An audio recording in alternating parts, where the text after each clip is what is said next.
별을 사랑하는 사람들, 오늘은 제가 연세대 천문대, 전파천문대에 왔습니다. 이곳에 우리 조세영 박사님 인터뷰하러 왔는데요. 조세영 박사님은 우리 한국의 전파천문학의 원로 선생님이시고요. 개척자이십니다. 특히 이제 연구 분야가 항성천문학 또 전파관측천문학 분야이신데 만기 항성의 활동과 진화를 연구하셨고요. 또 행정적으로도 천문연 원장을 하시면서 우리 전파천문학, 한국 전파천문학의 그 핵심 관측 시설, 특히 이제 그 중에서 KBN 건설 사업을 주도하셨습니다. 그래서 우리나라 전파천문학 발전에 지대한 공헌을 하신 우리 조세영 박사님을 오늘 인터뷰하게 돼서 정말 기쁘게 생각합니다. 예, 선생님 안녕하세요. 예. 반갑습니다. 여기까지 찾아주셔서. 제가 여기 오다가 좀 그 길을 못 찾아서 좀 헤맸었는데 여기 올라오다 보니까 앞에 거대한 전파 망원경이 서 있어서 제가 비를 맞으면서도 사진을 거기서 찍고 들어왔어요. 예. 근데 아까 말씀하시기에 그 전파 망원경의 직경이 지금 21m. 21m. 굉장히 크네요. 천문학자 눈에 봐서도 굉장히 거대한 망원경이었고요. 그 망원경을 보면서 지금 여기 들어와서 우리 조세영 박사님을 이제 만나게 됐는데요.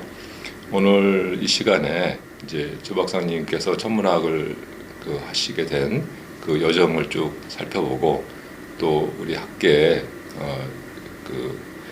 14m 대적 전파 망원경이나 또 KBN 망원경 이런 망원경 건설 사업과 거기에 관련된 여러분들 이야기 또 거기서 나온 연구 성과들 이런 얘기를 이제 들어보는 시간을 갖도록 하겠습니다.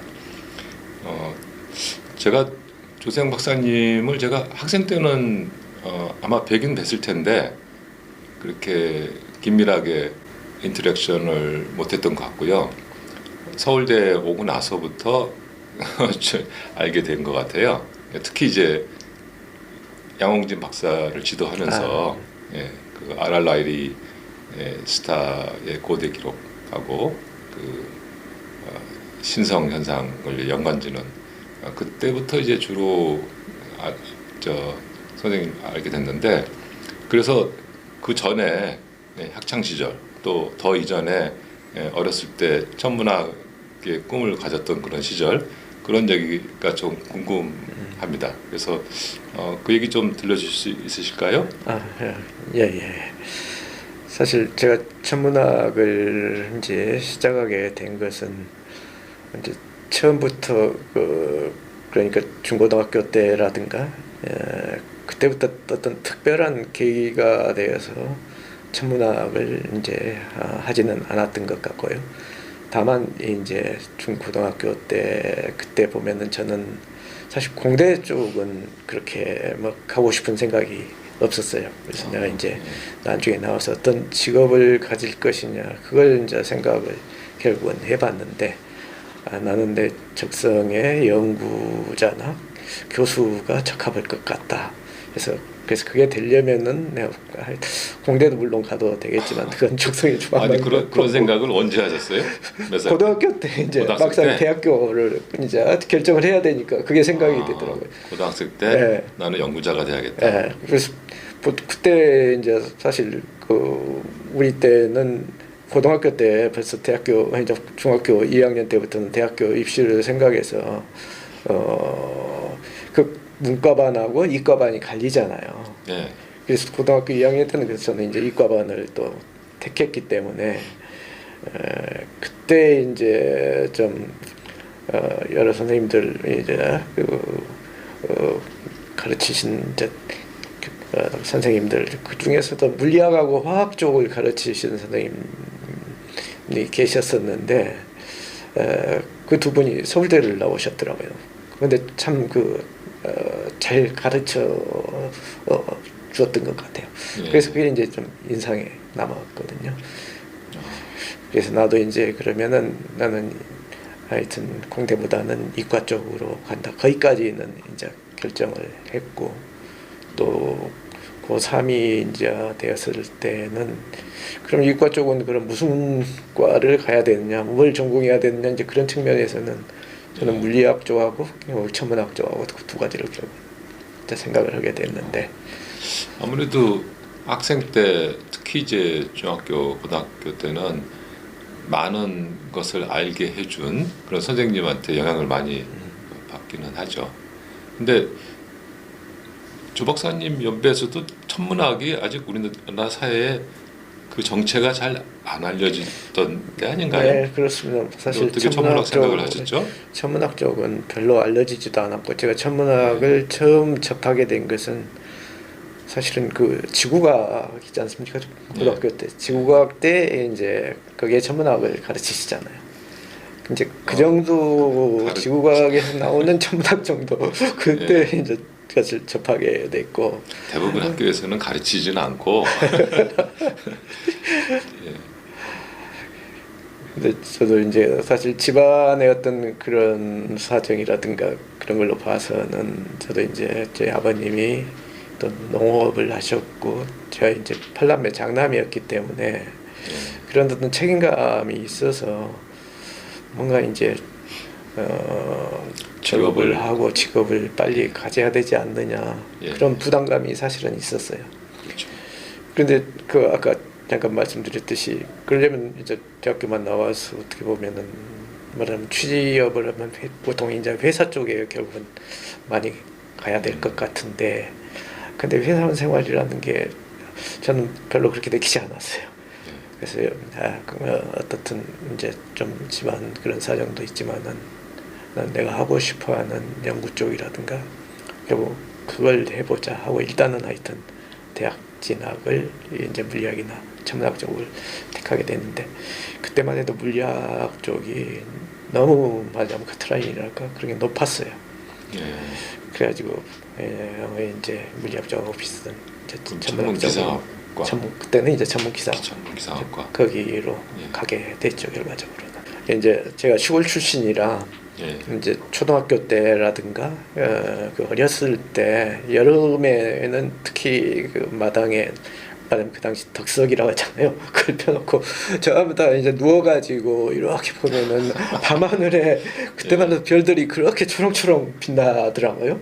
아 근데 저 많은 별들 또 어떤 때는 그 별똥별 딱 흔적이 지나가고 야 참 멋있고 신비하다 그런 생각은 아주 뇌리에 쭉 있었어요.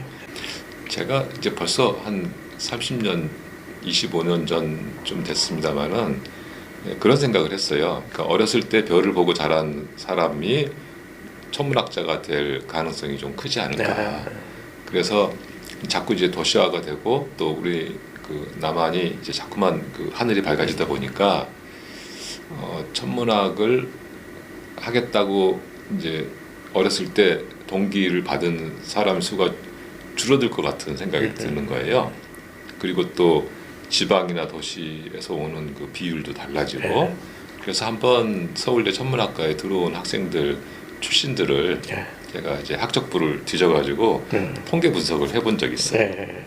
근데 별 영향이 없더라고요. 그래서 제 예상이 틀리긴 했지만 그래도 개별적인 케이스로 보면은 지금 방금 조 박사님께서 말씀하신 것처럼 어렸을 때 이제 하늘 보고 그렇게 매일 본 그 사람하고 좀 동기가 다르지 않을까 하는 생각은 좀 드네요. 저는 서울에서 자랐습니다만은 그때는 서울도 뭐 옥상에 올라가면은 별이 잘 보였거든요. 그래서 노량진이니까 이제 주택가가 많이 있는 동네였지만 그래도 그 당시만 해도 그렇죠. 이제 하물며 시골에서는 정말 진짜 엄청난 은하수도까지 보였어요. 엄청난 장관이 펼쳐졌겠습니다. 7일 학번 이시니까 사실 우리나라 천문학 그 교육의 역사에서 봤을 때는 아직 그 천문학 교육 시스템이 갖춰지기 전에 이제 대학에 진학을 하셨는데 그 천문기상학과로 이제 들어오시고 그럼 천문학 전공 분리는 언제 하나요? 3학년 때부터 이제 천문학 쪽하고 기상학 쪽이 3학년 때부터 분리가 됐거든요. 그 전에는 좀 일반 천문학 같은 일반 과목. 천문학하고 물리학하고 예. 기상학도 그 일반 기상학이랄까? 그건 예. 저희가 2학년 때 이제 그러시고. 들었어요. 김성남 교수님한테서. 예, 예. 그럼 이제 3, 4학년 때 이제 본격적으로 예, 천문학 쪽하고 천문학 플러스 이제 뭐 예. 물리학을 많이 하니까 물리학 쪽하고 그때는 전파 천문학 배우실 기회는 없으셨겠죠? 없었습니다. 근데 사실 과학 천문학 배우셨나요? 광학 천문학이라기보다는 이제 천문학 일반 관측은 실험. 저희 때 그 실험도 그 망원경도 그때 이제 저쪽 그 도움에 있기는 있었는데 작동이 안 됐고 그래서 그때는 아직 실제로 동숭동 시절이죠? 동순동. 예. 근데 그때 뭐 망원경으로 별을 볼 수 있는 그런 여건이 안 됐었고 전혀 본 예. 적이 없고 또 실험 천문학의 어떤 관측이라든가 그런 것에 대한 기억이 없어요. 하지를 사실 못했죠 그때만 해도. 7에서 73, 74까지 예. 학부를 그렇죠. 하시니까 예. 완전히 동숭동에서 동숭동 학부를 예. 지내셨네요. 예. 그때 현종윤 선생님 계시고 현정균 교수님, 윤 선생님 중간에 오셨나요? 윤 선생님은 아마 75년에 오셨나? 3년인가 4년에 오셨는데 그때는 아. 사대 쪽으로 오셨고 아 맞아요. 이제 예. 자연대 쪽으로 오신 게 75년도에 아마 오셨을 거예요. 예. 이게 저희 그 말하자면 대학원 때 이제 윤 교수님이 아, 자연대 쪽 우리 예. 전문 쪽으로 오신 거죠. 예. 예. 그러면 현 선생님 혼자 거의 글쎄요. 윤 교수님 그리고 그리고 유경로 교수님이 교수님께서 가끔 이제 전체 그 분광학 좀 이제 유경로 교수님한테 배웠고. 유경로께서 북과학 네, 하셨어요? 가르쳐주셨습니다. 당시 선생님들은 이제 만능면이 해야 되는 그런 시절을 가지고 공부해서 가르치는 겁니다. 뭐 예, 교사는 뭐 항상 그렇긴 하죠. 공부해서 가르치긴 하는데 예, 전혀 공부 안 한 것을 공부해서 가르치는 대단하시네. 예, 그런 상황인 거죠. 예. 그러면 학부 때 천문학 강의는 정말 몇 개 못 들으셨겠네요. 많이는 못 들었는데 천체 역학, 구면 천문학, 뭐 이제 그 전체 분광학이랄까 이제 그런 쪽 그 몇 개 강의를 이제 좀 들었고, 근데 사실 이제 그다음에 물리학과 쪽 것을 또 이제 들었었죠. 저희가 이제 일반 물리에서부터 전자기학, 뭐 이제 양자역학이라든가 수리 물리라든가 그런 걸 들었는데 사실 그 물리학 쪽이 그렇게 그 어려웠던 기억이 대학교 때도 정말 물리학 쪽은 천문학보다 더 어렵다 그런 생각을 하게 됐고. 근데 이제 저는 어려워서 그런기보다도 일단 책이 좀 엉터리인 점이 많고요. 또 강의하시는 선생님들도 이제 학생들이 이해할 수 있도록 가르치시는 선생님이 별로 없었던 것 같아요. 그래서 학생들이 공부하기가 참 어려웠죠. 그래도 그 대학교 1학년 때 버클리 피직스에 이제 권수길 교수님이 그때 이제 막 오셨었는데 버클리 피직스가 그때 이제 정말 물리를 썼던 그 물리학적인 사고랄까 그런 쪽을 상당히 이제 강조하시면서 물리학의 맛을 이제 느낄 수가 있었죠. 그때 저 선생님 물리학을 내가 이제 생각했던 그런 그 지금까지 알던 그런 쪽하고는 좀 달리 어떤 물리학적인 그 기본적인 컨셉이랄까 그런 것 쪽을 상당히 또 많이 알려주시려고 하고 그 사고하는 방법 그런 쪽에 대한 것은 상당히 이제 기억에 남더라고요. 권수길 선생님 나중에 이제 자연대 학장도 하시고 과기부 장관도 하셨죠.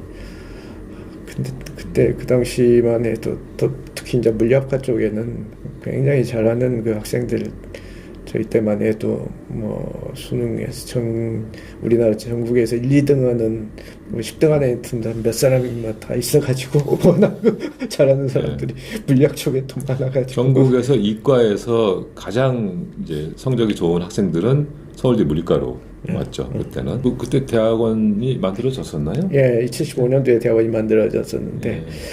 근데 이제 제가 또 그 졸업하실 때 딱 맞춰서 대학원 과정이 생겼군요. 만들 일이 있었어요.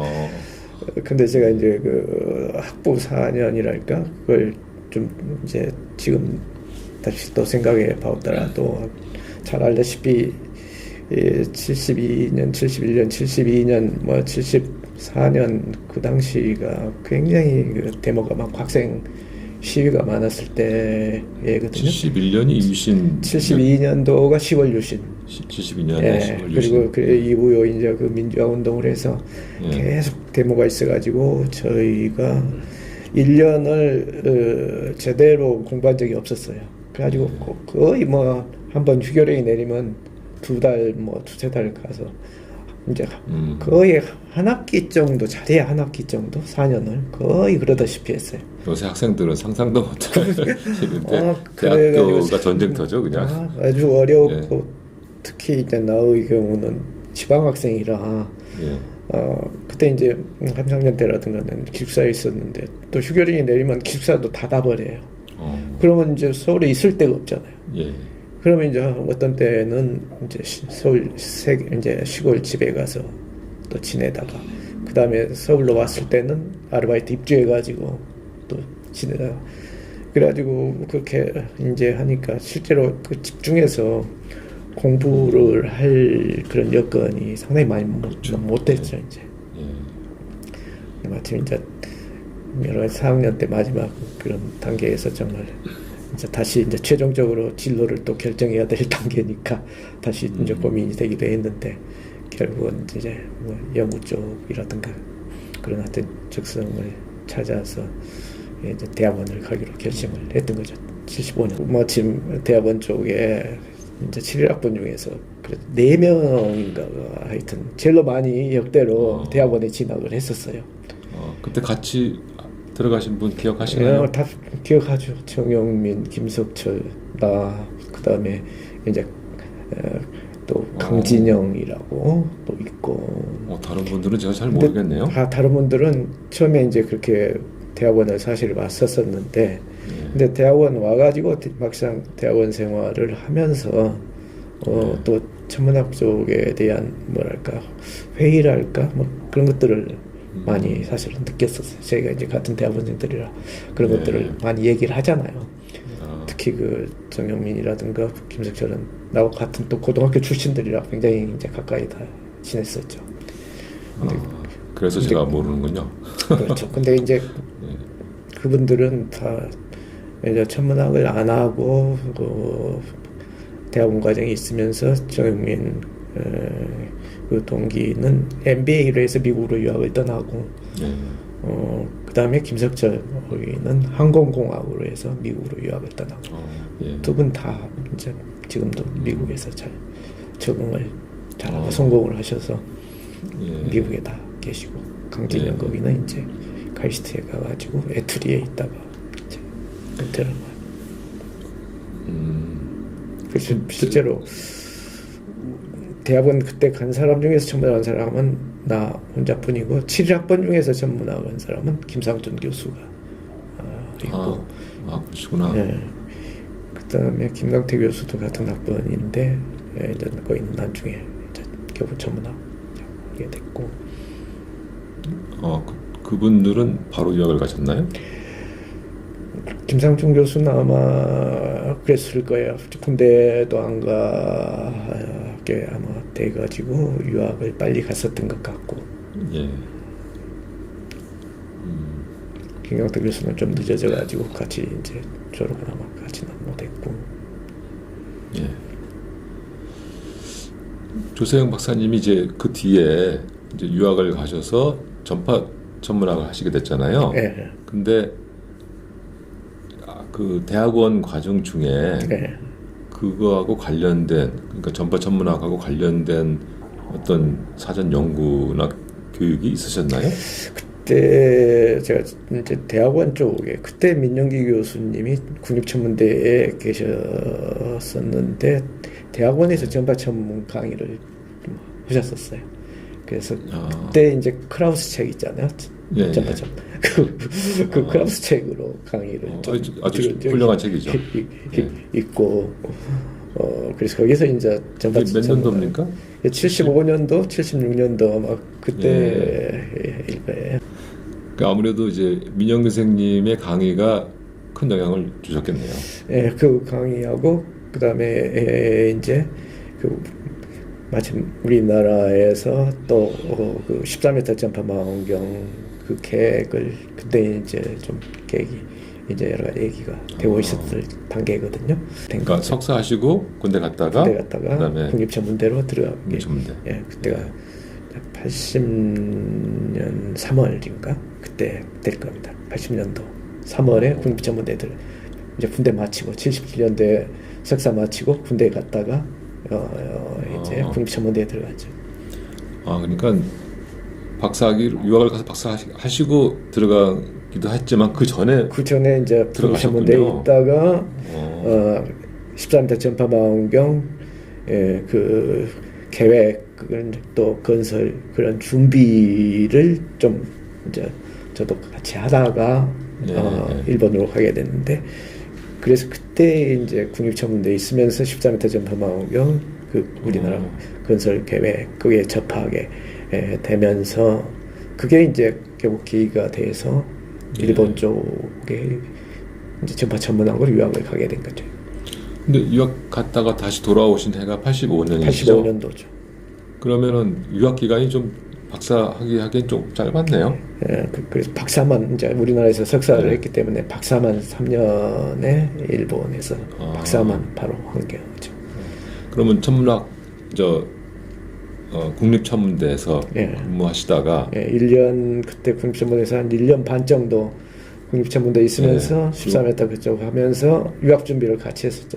유학 준비를 하시고 사실 그때 미국으로 먼저 준비를 했었죠. 미국 그러면서 이제 일본 쪽을 이제 유학 그게 일본에서 그러니까 대덕전파 천문대 일을 이제 하시기 위해서 국립천문대 들어가셨기 때문에 이제 전파 천문학 쪽에 종사를 하시다 보니까 유학은 당연히 이제 전파 천문학을 하시겠다고 생각하셨겠네요. 그렇죠. 그리고 그러면 미국하고 일본하고 이렇게 어플라이를 하셨는데 미국 쪽에 이제 그래서 GRE 토플 이제 막 준비하고 그다음에 국립천문대에서 하면서 이제 그렇게 하는 중에 김단 선배님이 계시잖아요. 김단 선배님이 이제 일본 동경대에서 하게 하시고 일본에 이제 계셨었는데 우리나라 쪽 그 국립천문대 쪽에 관심이 많으시고 우리나라 14m 전파 망원경 그 사업에도 관심이 많으셔가지고 근데 마침 그때 일본이 이제 그때는 아마 동경천문대 일본 국립천문대에서 노베야마의 45m 전파 망원경하고 또 전파 간섭계 그 10m짜리 5기를 이제 세우는 그 두 가지 밀리미터 쪽에 아주 세계적인 그런 이제 큰 사업을 막 시작을 해서 중요한 단계에 있었었죠. 그러니까 이제 그런 등 중에 우리나라도 14m 계획을 하고 있으니까 이제 김단 박사님이 말하면 일본 쪽으로 가서 하게 되면 이제 우리나라 14m 망원경 건설하고 운영하는데 도움도 많이 될 것이고 또 일본 쪽에서 하고 있는 게 세계적으로 45m 하면 제일로 큰 밀리미터 전파 망원경이고 그러니까 초창기에 여러 가지 그런 문제들도 잘 배울 수 있을 것 같아요. 그래서 저도 이제 여러 가지로 생각해 본 결과 그게 이제 미국보다는 일본 쪽이 여러 가지로 좋겠더라고요. 그리고 장학금 조건도 아주 문무성 비장학생이라 걱정 없이 그런 생활비라든가 그런 거 걱정 없이 공부만 하면 되니까. 그래서 이제 결정을 하게 된 거예요.